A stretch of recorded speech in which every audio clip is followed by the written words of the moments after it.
Hello viewers, Tamil Nadu கிராம உதவியாளர் 2025 தேர்வு சம்மந்தப்பட்ட ஒரு முக்கியமான அப்டேட் தான் நம்ம இந்த வீடியோவில் பார்க்க போகிறோம். ஸோ இப்போ தான் ஃபஸ்ட்டு டைம் நம்மளோட சேனலில் கிராம உதவியாளர் சம்மந்தப்பட்ட வீடியோ பார்க்குறீங்க அப்படின்னா கண்டிப்பாக நம்மளோட சேனலை சப்ஸ்கிரைப் பண்ணிக்கோங்க. ஸோ கிராம உதவியாளர் பொறுத்த வரைக்கும் ஆல்ரெடி நம்ம வந்து ஒரு இவ்வளோ மார்க் பேட்டர்ன் அப்படின்னு சொல்லிட்டு வந்து பார்த்துருந்தோம். ஸோ 100 மார்க்ஸ் அப்படிங்கிறது வந்து பார்த்துருந்தோம்.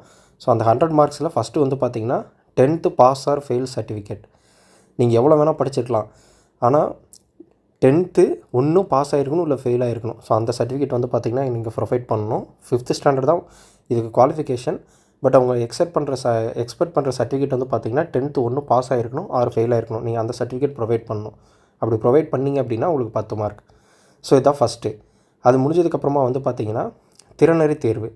உங்களுக்கு வந்து சைக்கிள் ஓட்ட தெரிஞ்சிருக்கா, 2 வீலர் ஓட்ட தெரிஞ்சிருக்கான்னு சொல்லிட்டு செக் பண்ணுவாங்க. ஸோ அதுக்கு வந்து பார்த்திங்கன்னா ஒரு 10 மார்க்ஸு. அதுக்கப்புறமா வந்து எழுத்து மற்றும் வாசித்தல் தேர்வு, அதுக்கு 30 மார்க்கு. அதுக்கு வந்து அப்படியே வந்து பார்த்திங்கன்னா ஈக்குவலாக 15 மார்க்ஸ் ஸ்ப்ளிட் ஆகும். ஸோ எழுத்து தேர்வுக்கு வந்து பார்த்திங்கன்னா 15 மார்க்ஸும், வாசித்தல் தேர்வுக்கு வந்து பார்த்திங்கன்னா 15 மார்க்ஸும். ஸோ டோட்டலி வந்து பார்த்திங்கன்னா 30 மார்க்ஸு. ஸோ இது வரைக்கும் நம்ம பார்த்தது 10th சர்டிஃபிகேட் 10 மார்க்ஸு, அதுக்கப்புறம் வந்து சைக்கிள் ஓட்ட தெரிஞ்சால், 2 வீலர் ஓட்ட தெரிஞ்சால் 10 மார்க்கு, அதுக்கப்புறம் எழுத்து தேர்வு வாசித்தல் தேர்வு 30 மார்க்கு. ஸோ கம்ப்ளீட்டாக இப்போ 50 மார்க் பார்த்துருக்கோம். ஸோ இன்னொரு 50 மார்க் தான் வந்து பார்த்திங்கன்னா இம்பார்ட்டண்ட்டு. நீங்கள் அந்த பர்டிகுலர் கிராமத்தில் வசிக்கிறவங்களாக இருக்கணும். ஸோ நீங்கள் அந்த பர்டிகுலர் கிராமத்தில் வசிக்கிறீங்களா இல்லையாங்கிறத உங்களோட இருப்பிட சான்றிதழ் வச்சு தான் வந்து கன்ஃபார்ம் பண்ணுவாங்க. உங்களுக்கு வந்து பார்த்திங்கன்னா 3-4 இடத்துல வந்து பார்த்திங்கன்னா வீடு இருக்கலாம், சொந்த வீடு. இப்போ இந்த கிராமத்தில் இருக்கலாம், வேறு ஒரு கிராமத்தில் இருக்கலாம். பட் அந்த பர்டிகுலர் கிராமத்தில் நீங்கள் வசிக்கிறீங்க அப்படிங்கிறதுக்கு உண்டான அந்த இருப்பிட சான்றிதழ் அப்படிங்கிறது வந்து பார்த்திங்கன்னா வேணும். இன்னும் கூடுதலாக வந்து பார்த்திங்கன்னா அந்த ஸ்மார்ட் கார்டு எல்லாமே வந்து அந்த லோக்கல் அட்ரஸில் வச்சுருக்கீங்க அப்படின்னா, உங்களோட ரேஷன் கார்டே வந்து அந்த லோக்கலில் தான் இருக்குது அப்படின்னா அது வந்து கூடுதல் பலம். ஓகேங்களா? இந்த மாதிரி நீங்கள் அந்த பர்டிகுலர் லோக்கல் கிராமத்தில் தான் வசிக்கிறீங்க அப்படின்னா உங்களுக்கு அதுக்கு 35 மார்க் வந்து பார்த்திங்கன்னா கொடுக்குறாங்க. ஸோ டோட்டலாக இது வரைக்கும் வந்து பார்த்திங்கன்னா சர்டிஃபிகேட்டுக்கு 10 மார்க்கு, சைக்கிள் ஆர் 2 வீலருக்கு 10 மார்க்கு, ரீடிங் அண்ட் ரிட்டன் எக்ஸாமுக்கு ஒரு 30 மார்க்ஸு, அதுக்கப்புறமா இந்த இருப்பிடச் சான்றிதழ் இருந்துச்சு அப்படின்னா அந்த பர்டிகுலர் கிராமத்துலேயே இருந்தீங்க அப்படின்னா அதுக்கு ஒரு 35 மார்க்கு. ஸோ டோட்டலி இப்போ நம்ம வந்து 85 மார்க் வந்து பார்த்திங்கன்னா பார்த்துட்டோம். ஸோ அந்த ரிமைனிங் இருக்கக்கூடிய 15 மார்க்ஸ் தான் ரொம்ப ரொம்ப இம்பார்ட்டண்ட்டு. அதான் இன்டர்வியூ. ஸோ இந்த இன்டர்வியூ உங்களை எடுக்கிறது வந்து பார்த்திங்கன்னா வட்டாட்சியர், கோட்டாட்சியர் தலைமையில் எடுப்பாங்க.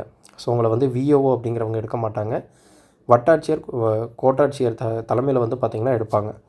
ஸோ அந்த வட்டாட்சியர் அப்படின்னு பார்க்கும்போது ஒரு வட்டாட்சியர் அலுவலகத்துக்கு ஒரு 10 கிராமோ 15 கிராமம் வரைக்கும் வந்து பார்த்திங்கன்னா இருக்கலாம். ஸோ அந்த மாதிரி இருக்கக்கூடிய கிராமங்களுக்கு அவங்க தான் ஹெட் அப்படிங்கிறனால அவங்க தான் அந்த எக்ஸாம் கண்டக்ட் பண்ணுவாங்க.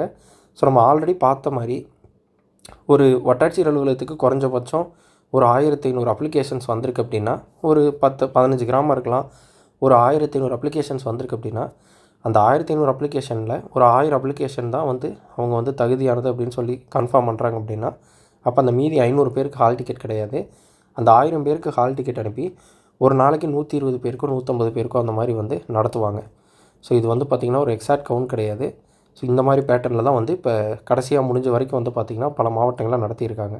ஸோ அந்த மாதிரி நடத்தும்போது அதிலிருந்து அந்த ரிட்டன் எக்ஸாம், ரீடிங் எக்ஸாம் நடத்தி முடித்து மறுபடியும் அவங்களுக்கு சைக்கிள் ஓட்ட தெரியுதா, 2 வீலர் ஓட்ட தெரியுதாங்கிறத செக் பண்ணி சர்டிஃபிகேட்ஸ் வந்து பார்த்திங்கன்னா செக் பண்ணிவிட்டு, அதுக்கப்புறமா இருப்பிடச் சான்று வந்து அவங்க அந்த பர்டிகுலர் கிராமத்தில் தான் வசிக்கிறாங்களா அப்படின்னு செக் பண்ணிட்டு அதிலிருந்து ஒரு ஃபில்ட்ரு பண்ணி அங்கேருந்து ஒரு ப்ராசஸ் நடக்கும். ஸோ அதுக்கப்புறமா தான் அவங்கள இன்டர்வியூக்குன்னு சொல்லிட்டு ஒரு 15 days ஆர் 20 days கழித்து உங்களுக்கு வந்து பார்த்திங்கன்னா இன்வைட் பண்ணுவாங்க. ஸோ அந்த மாதிரி நீங்கள் இன்வைட் பண்ணதுக்கப்புறமா அந்த இன்டர்வியூ ஒரே நாளில் நடக்கிறதுக்கு வாய்ப்பு கிடையாது. ஸோ அது வந்து ஒரு 2 to 3 days வந்து பார்த்திங்கன்னா நடக்கும். ஸோ அந்த ப்ராசஸ் முடிஞ்சதுக்கப்புறமா நீங்கள் ஓவராலாக இந்த 100க்கு எவ்வளோ ஸ்கோர் பண்ணியிருக்கீங்க அப்படிங்கிறத பார்த்து அதுக்கு தகுந்த மாதிரி தான் வந்து பார்த்திங்கன்னா உங்களுக்கு அந்த வேலை கிடைக்கும். ஸோ அது 2299 பணிகள் அப்படிங்கிறது 2299 கிராம உதவியாளர்கள். ஒரு கிராமத்துக்கு ஒரு கிராம உதவியாளர் தான். ஒரு கிராமத்தில் 100 பேர் அப்ளை பண்ணியிருந்தாலும் எண்ட் ஆஃப் தி டே அந்த வேலை யாருக்கு கிடைக்க போகுதுன்னா ஒரே ஒருத்தருக்கு தான். ஸோ இப்போ அந்த ஒருத்தருக்காக தான் வந்து பார்த்திங்கன்னா இத்தனை ப்ராசஸ் நடக்குது. ஸோ நான் இப்போ சொன்ன அந்த 100 மார்க் ப்ராசஸுமே வந்து பார்த்திங்கன்னா எல்லா மாவட்டத்துலையும் அப்ளிகபிள் சொல்லிட்டு நான் சொல்லலை. பட் இதுதான் வந்து பார்த்திங்கன்னா ஒரு பேட்டர்ன். ஸோ இந்த பேட்டர்ன் தாண்டி வந்து பார்த்திங்கன்னா ஒவ்வொரு மாவட்டத்துலேயும் வேறு மாதிரி வந்து பார்த்திங்கன்னா ஃபாலோ பண்ணலாம். பட் இந்த ப்ராசஸ் கரெக்டு தான். இப்போ நீங்கள் வந்து ஃபஸ்ட்டு வந்து பார்த்திங்கன்னா அந்த சர்டிஃபிகேட் கண்டிப்பாக மஸ்ட்டு, அது ஒன்று. சைக்கிள் ஓட்ட தெரிஞ்சிருக்கணும், 2 வீலர் ஓட்ட தெரிஞ்சிருக்கணும், அது ஒன்று. அதுக்கப்புறம் வந்து பார்த்திங்கன்னா ரிட்டன் எக்ஸாம், ரீடிங் எக்ஸாம் அது 30 மார்க் நடத்துவாங்க, அது ஒன்று. நீங்கள் கன்ஃபார்ம் அந்த கிராமத்தில் இருக்கக்கூடிய லோக்கலாக வசிப்பவராக இருக்கணும், அதுக்கு ஒரு 35, அது கன்ஃபார்மு. அதுக்கப்புறம் உங்களோட இன்டர்வியூ. ஸோ இன்டர்வியூ வரைக்கும் நீங்கள் போயிட்டீங்க அப்படின்னாலே அதுக்கப்புறம் மேக்ஸிமம் அங்கே கிராம நிர்வாகம் சம்மந்தப்பட்ட கேள்விகள் தான் கேட்பாங்க. அதுக்கப்புறம் உங்கள் மாவட்டத்தை பற்றி கேட்பாங்க. உங்கள் மாவட்டத்தில் இருக்கக்கூடிய பிரச்சனைகள் அதை வந்து நீங்கள் எப்படி சரி பண்ணுவீங்க, உங்கள் கிராமத்தில் என்ன பிரச்சனை இருக்குது, இவ்வளோ நாளாக என்ன பிரச்சனை இருக்குது, அதை நீங்கள் வந்தால் எப்படி சரி பண்ணுவீங்க, அந்த மாதிரிலாம் வந்து பார்த்திங்கன்னா கேட்பாங்க. அதுக்கப்புறம் தமிழக அரசின் திட்டங்கள் பற்றி கேட்பாங்க. இந்த புதுமை பெண் திட்டம், இந்த விடியல் பயணம், இந்த மாதிரி இருக்கக்கூடிய ரீசெண்டாக வந்த திட்டங்கள் பற்றி வந்து பார்த்திங்கன்னா கேட்பாங்க. இந்த காலை உணவு திட்டம்லாம் கூட கொண்டு வந்தாங்க.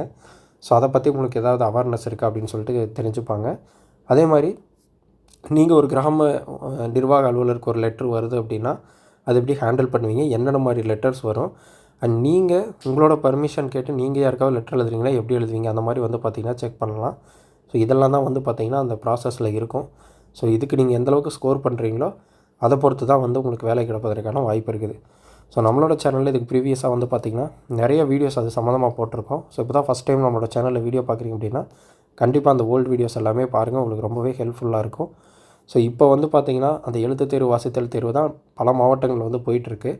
ஸோ கண்டிப்பாக உங்களுக்கெல்லாம் இன்டர்வியூ அப்படிங்கிறது அக்டோபரில் தான் நடக்கும். ஸோ அக்டோபர்லேயும் வந்து பார்த்திங்கன்னா தொடர்ந்து ஒரு 2 நாட்கள் 3 நாட்கள் நடப்பதற்கான வாய்ப்பு இருக்குது. ஸோ இப்போ அக்டோபரில் இன்டர்வியூ நடக்குது அப்படின்னா மேக்ஸிமம் நவம்பரில் தான் வந்து பார்த்திங்கன்னா அந்த ரிசல்ட் பிடிஎஃப் அப்படிங்கிறத அந்தந்த டிஸ்ட்ரிக்ட் வெப்சைட்டில் வெளியிடுவாங்க.